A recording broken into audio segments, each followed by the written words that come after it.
Refletido no livro de Provérbios com o tema sabedoria que guarda o coração. Estamos no início do livro, já refletimos muitas porções desse livro, muitas vezes nas porções que estão apresentadas a nós.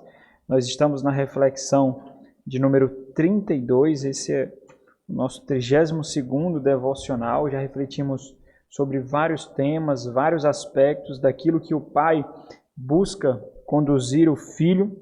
O tema do nosso devocional de hoje se baseia nos versículos do capítulo 3, versículo 19 ao versículo 22. Versículo 19 e versículo 20, ele pode ser tomado de uma forma isolada aí, porque ele é um hino à sabedoria. A sabedoria está sendo ali exaltada, engrandecida. Depois do versículo 20, do versículo 21 até o versículo 35, nós temos outra porção ali.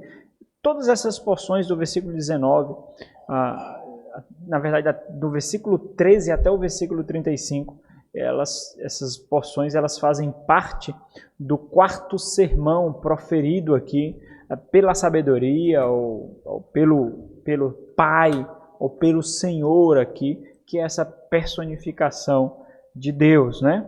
Então, nós estamos no quarto salmo. Essas porções até o capítulo 9, elas são oferecidas a nós por meio de, como se fosse preleções, como se fosse pregações, por isso que é chamado do quarto sermão aqui. E nós temos refletido sobre esses vários aspectos. Versículo 19 e versículo 22, nós vamos refletir sobre o tema Deus concede vida concedendo sabedoria. Deus concede vida concedendo sabedoria. Versículo 19 diz assim: O Senhor com sabedoria fundou a terra, com inteligência estabeleceu os céus. Pelo seu conhecimento, os abismos se rompem e as nuvens destilam orvalho. Filho meu, não se apartem estas coisas dos teus olhos. Guarda a verdadeira sabedoria e o bom siso, porque serão vida para a tua alma e adorno ao teu pescoço. Até aqui. Vamos orar? Nosso Senhor, Deus de infinita bondade, inclina o nosso coração para a tua palavra, Deus. Que a tua palavra seja atrativa aos nossos olhos, à nossa mente, que o nosso coração se incline para a tua palavra. À medida que as explicações são feitas, faz com que o teu Santo Espírito ilumine a nossa mente, para que possamos compreender segundo a tua intenção, ó Deus, segundo os teus eternos propósitos. Muda os valores do nosso coração, os nossos anseios, aquilo que imputamos esperança, significado, a forma como concebemos a beleza, a satisfação, a forma como entendemos a vida. Molda, ó Deus, molda para que nós possamos encontrar tudo isso em Ti, através de Cristo Jesus. É o que te rogamos. Amém. Deus concede vida concedendo sabedoria. Apesar de nós encontrarmos inúmeros direcionamentos redentivos no Antigo Testamento, especialmente nessa linguagem sapiencial, nós encontramos de uma forma muito diferente do que nós vemos no Novo Testamento. Então, tudo isso esses caminhos que nós percorremos no Antigo Testamento, essas palavras que sintetizam esse caráter de redenção, de salvação, nós encontramos de forma mais plena, de forma mais visível, apontando para Cristo Jesus, na Nova Aliança, no Novo Testamento. Só que quando nós vamos para o Antigo Testamento, nós vemos também aquilo que nós encontramos em Cristo Jesus de uma forma mais velada. É justamente aquele mistério que foi revelado, por exemplo, através dos apóstolos, através do próprio Cristo Jesus em seu ministério. Aqui nós vemos os intensos e os constantes gritos e as instruções do Pai com um objetivo muito claro. O Pai aqui, ele busca estabelecer um domínio de entendimento ao Filho.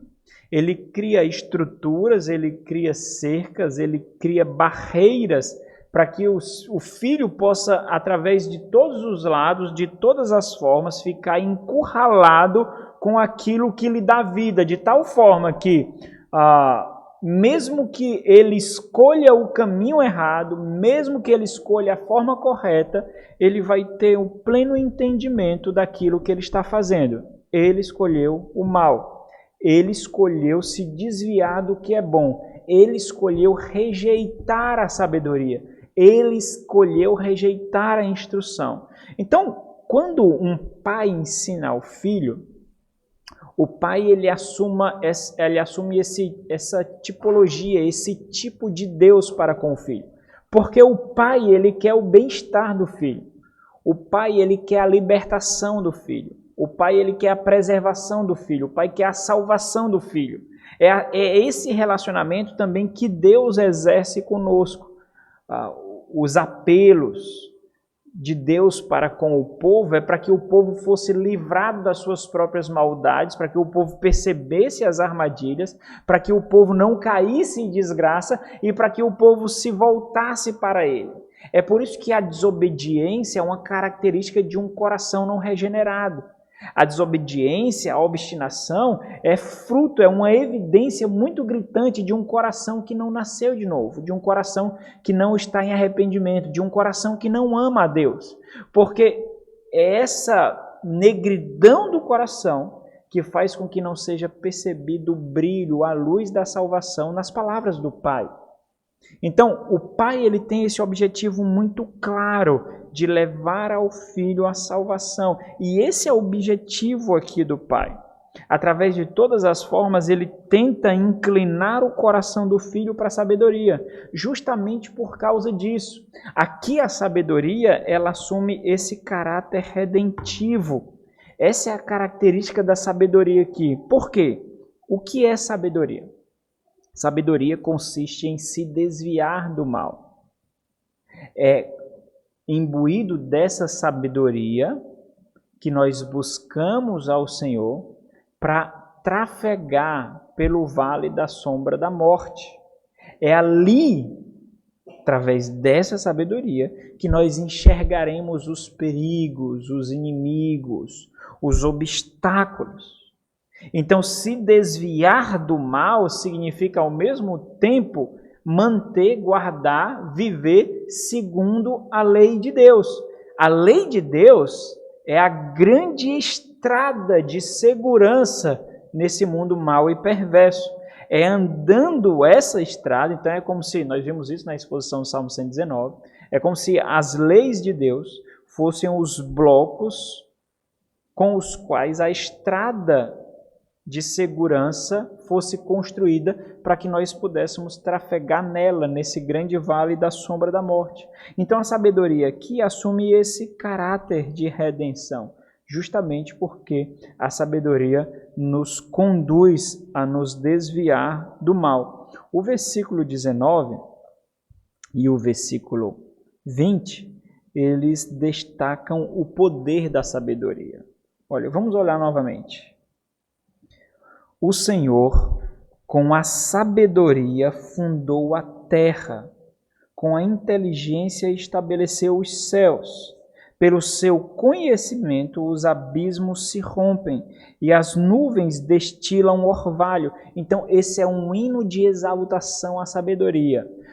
Não dá para fazer a separação que a nossa mente geralmente faz, né, a sabedoria e Deus, de tal forma que a sabedoria, ela muitas vezes assume atributos de Deus. É como se a sabedoria fosse a personificação de Deus e do relacionamento de dependência com Deus. Então não dá para fazer essa dissociação. Por exemplo, esse poder empregado aqui na sabedoria é um poder inato ao próprio Deus. O Senhor fundou todas as coisas pelo poder da sua palavra, de tal forma que não dá para fazer essa separação. É por isso essa percepção redentiva, né? Então, a linguagem sapiencial ela é uma linguagem muito pragmática. A ideia de que faça isso e viverás. Não faça isso e morrerás. Então, é uma linguagem muito pragmática. Essa linguagem ela vai ganhando amplidão a chegar em Cristo Jesus, onde nós descansaremos para termos salvação. Então, nós vemos aqui o poder dessa sabedoria. Por que isso é importante? Porque esse é um poder não somente dito pelo próprio Deus, mas exercido pelo próprio Deus. Foi com o poder dessa sabedoria que ele fundou toda a terra. O Pai está mostrando ao Filho o poder, a grandeza, a majestade daquilo que ele está rejeitando. O Pai está mostrando ao Filho a escolha que ele está fazendo. Se ele escolhe a sabedoria, ele escolherá o melhor de todas as coisas. Se ele não escolhe a sabedoria, ele está fazendo um péssimo negócio. Ele está perdendo muito valor ali. Então, o Pai, ele destaca o poder da sabedoria. Agora é importante a gente perceber que o Pai, ele não faz isso apenas em palavras.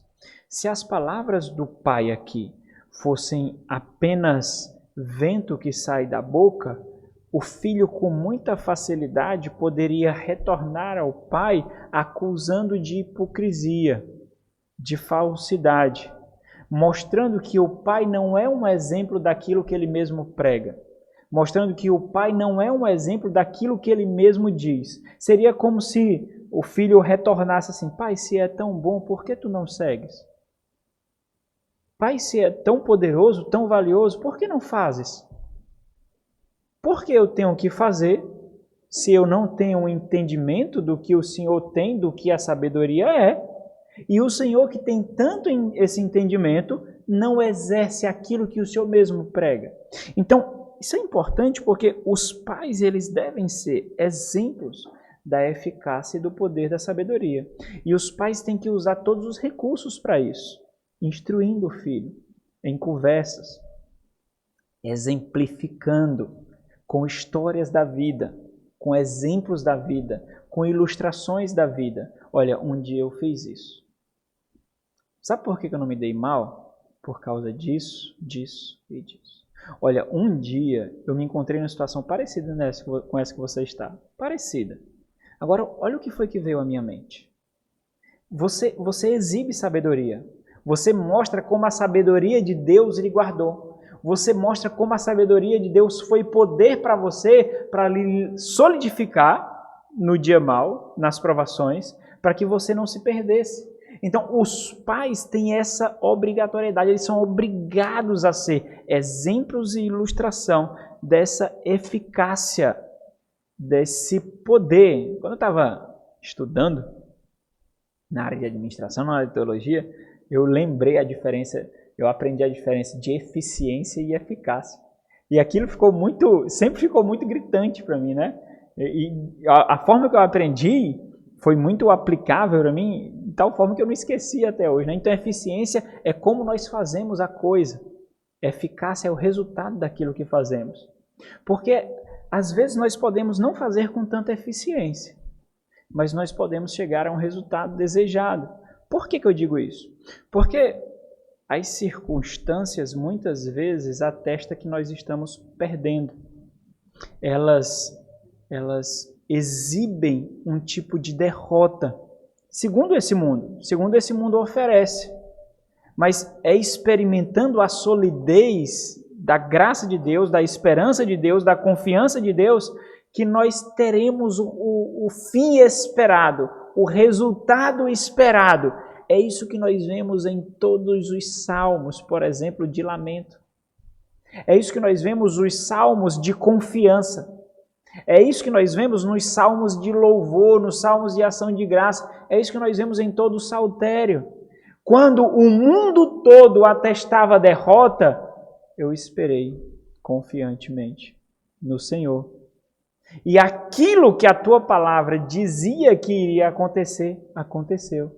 Por mais que eu não enxergasse, por mais que naquele momento eu não visse, por mais que eu categoricamente visse a derrota naquela situação, naquele momento eu não via fruto, eu não via progresso, eu não via benefício. Mas mesmo não vendo, eu confiei. Então os pais, eles precisam ser exemplos e ilustrações dessa eficácia e desse poder da sabedoria. Do versículo 21 ao versículo 22, nós vemos aqui o apelo e o motivo do apelo ou o motivo para que o filho siga a sabedoria. Olha o versículo 21 e 22. Filho meu, não se apartem estas coisas dos teus olhos. Guarda a verdadeira sabedoria e o bom siso, porque serão vida para a tua alma e adorno ao teu pescoço. Nós já refletimos aqui inúmeras vezes o acesso que nós damos ao nosso coração. Inúmeras vezes nós refletimos sobre isso. Em várias porções, em vários momentos nós refletimos sobre isso. O acesso que nós damos ao coração. Aqui nós atribuímos valores ao nosso coração. A quem nós empregamos autoridade para falar com convicção ao nosso coração. No versículo 21, versículo 22, nós vemos aqui o apelo para que o filho ele possa desfrutar da verdadeira vida. Esse apelo é seguido do motivo para que ele atenda isso. O versículo 22 mostra que a verdadeira satisfação, aqui, essa verdadeira satisfação nós encontramos nesse jogo de palavras que ele usa aqui, vida e alma. Quando o Senhor nos criou, ele nos criou para uma finalidade, para um propósito. É atingindo esse propósito que nós encontraremos a plena satisfação. Olha como é que o mundo é concorrente. O mundo ele diz assim, ó, mulher, usa o teu corpo. Homem, usa o teu corpo para que você possa gozar do verdadeiro prazer da vida. Homem, mulher, adquire bens, junta tesouros, porque assim você poderá gozar do verdadeiro valor da vida. Junta bens para ti, acumule sucesso, crie renome, construa fama, assim você alcançará o verdadeiro significado da vida. É interessante porque aquilo que o Senhor colocou inato em nós, no ser humano, em alguma forma ele transborda. De alguma forma ele transborda. Quando nós vemos, começou com livros de autoajuda, e os livros de autoajuda eram vendidos através de palestras motivacionais. Quem foi que nunca foi? Eu fui para várias palestras motivacionais, né? Então, quem nunca foi? Eu não era crente não, viu, irmãos? Trabalhava na área, então eu ia, né, para essas palestras, né? Eu saía de lá quase um CEO de uma empresa internacional, uma multinacional, né? Você entrava como estoquista e saía quase um CEO, e disse, rapaz, me achando, né? Então, começou com isso, né? Então, olha como isso teve uma modificação. Então, naquele tempo, existia uma exaltação muito grande de você. Você é o construtor da sua história. Você é o edificador do seu sucesso. Somente quem pode lhe segurar é você mesmo.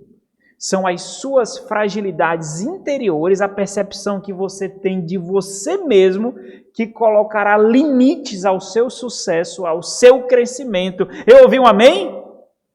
Não? Isso mudou um pouquinho.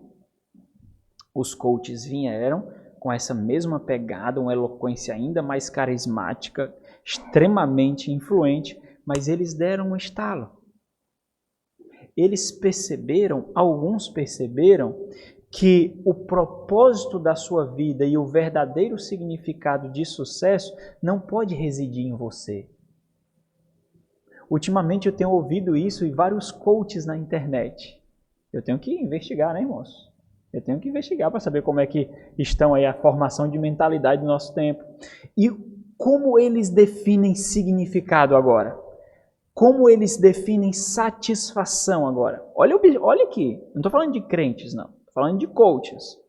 Olha como eles definem sucesso.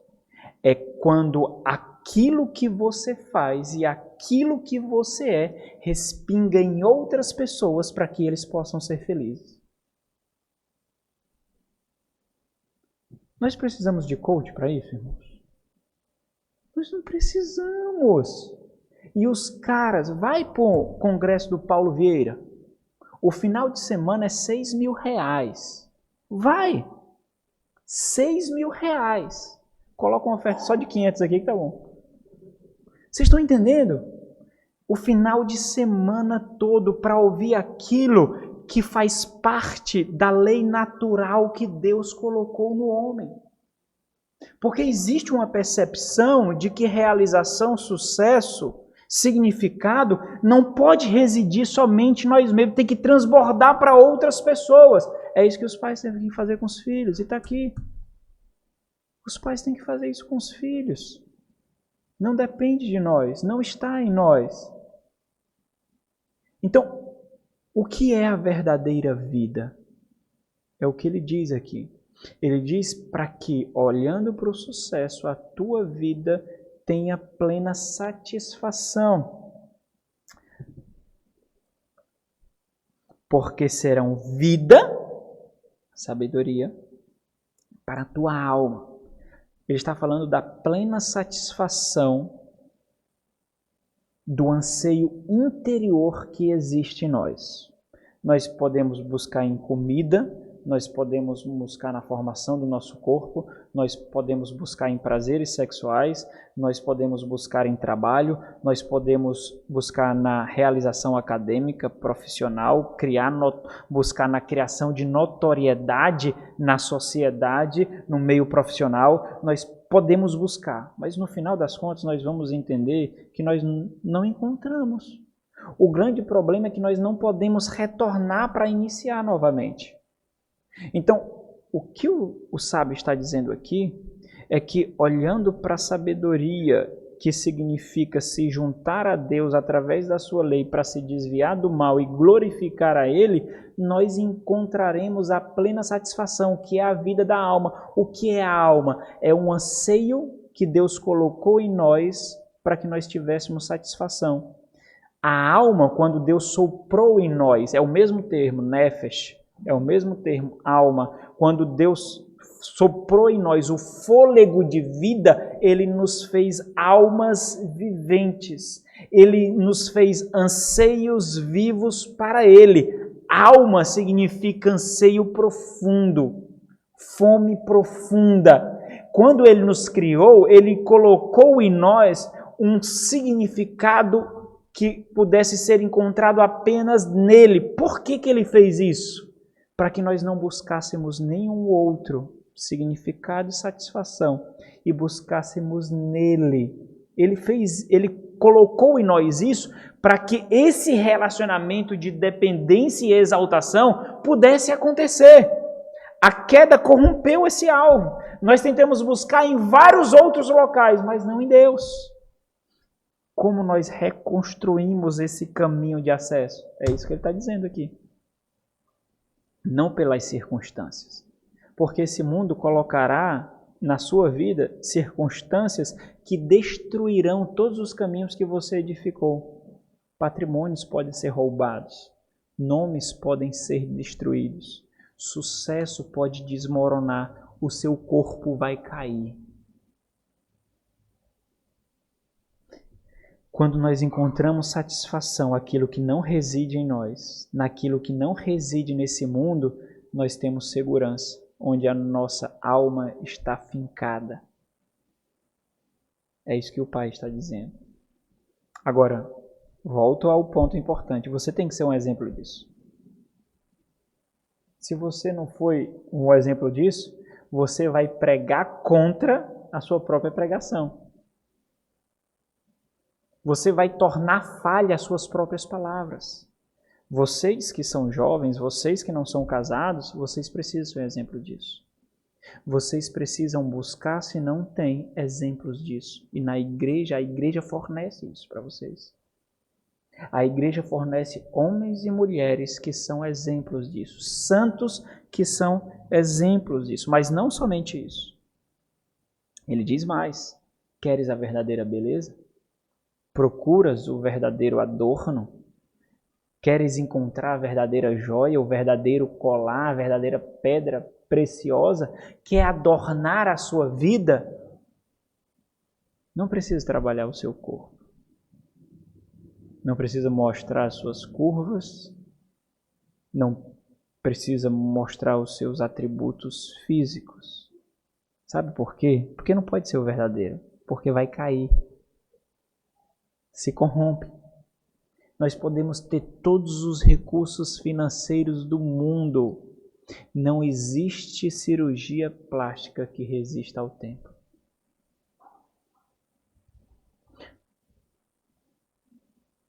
É o que ele diz aqui. A verdadeira beleza, ela não se desfaz com o tempo. E nada pode tomá-la de nós. Essa é a verdadeira beleza. A verdadeira beleza, o tempo edifica sobre ela. Quanto mais velhos nos tornamos aos pés de Cristo, mais lindos ficamos. Mais belos nós nos tornamos. Porque nós entendemos o lance de viver aqui. É exibir a glória de Deus na face de Cristo, como disse Paulo. Essa é a verdadeira beleza. É a verdadeira beleza de ser mãe, de cuidar do lar, mesmo tendo o corpo surrado, mas não são com esses olhos. É a missão que está sendo cumprida que é observada. É o pai que se desgasta incansavelmente para minorar as dores da esposa e do lar, para que os filhos tenham acesso a um caminho que ele trafegou com muita dificuldade. Um caminho para Deus, um caminho para o Senhor. E mesmo com roupas apertadas, mesmo com a barriga avantajada, mesmo com o semblante caído, ali está a beleza, a verdadeira beleza que aponta para Cristo Jesus. São outros olhos, outra perspectiva, e isso não pode ser tomado de nós. Aquilo que é verdadeiro, segundo as Escrituras, não pode ser tomado de nós. O tempo não rouba, Satanás não pega. A corrupção desse mundo não destrói. Isso é o que é verdadeiro. Aquilo que é verdadeiro, segundo a Escritura, nós não podemos perder. É a verdadeira vida, é a verdadeira satisfação, é o verdadeiro tesouro. Ladrão não pode tomar, traça, ferrugem não pode corroer. É o que o Senhor diz no Sermão do Monte para os seus seguidores, para nós. Não pode. Olha Provérbios 8, versículo 11. Ele vai atestar justamente isso. 8:11 diz assim: porque melhor é a sabedoria do que joias, seria o adorno. E de tudo o que se deseja, nada se pode comparar a ela. Porque enquanto as pessoas ao seu redor exaltam e olham aquilo que um dia se corromperão, você olha ainda mais além e observa aquilo que um dia elas sentirão falta, mas que nunca edificaram, por isso não vão poder desfrutar. Então, para a gente fechar, Deus concede vida concedendo sabedoria. Para a gente arrematar aqui, vida e beleza consistem em revelar o autor da criação, aquele que nos formou, aquele que nos criou. Isso consiste a vida e a beleza. Nós temos a grande responsabilidade de sermos exemplos disso, de sermos grandes luzeiros que apontam para isso. Eu espero que você esteja cumprindo esse papel. Eu espero que você esteja olhando para aqueles que cumpram esse papel. E eu espero que você esteja buscando ser aquele que também exibe isso. Porque disso depende a sua vida, a sua satisfação e, como nós vimos aqui, a sua verdadeira beleza. Vamos orar. Nosso Senhor, existem tantos concorrentes do Senhor que tentam ter acesso constantemente ao nosso coração, meu Deus. Tantos, ó Pai. As investidas são tão gritantes, tão intensas. Algumas vezes nós pensamos em desistir e sucumbir. Graciosamente, nós somos salvos pelo Senhor. Nós somos libertados pelo Senhor de nós mesmos, das vaidades que invariavelmente são alimentadas no nosso coração, das necessidades que criamos que não satisfazem, não nos alimentam segundo o Senhor, meu Deus. Mas graciosamente o Senhor nos pastoreia. Que nós possamos ser esses descritos aqui, tanto na figura do Pai, como na figura do Filho, que deve ouvir, obedecer e guardar a sabedoria, guardar aquilo que lhe conduz por esse grande vale, negro e sombrio. Ajuda-nos então, Deus, para que possamos experimentar a verdadeira vida, satisfação e beleza.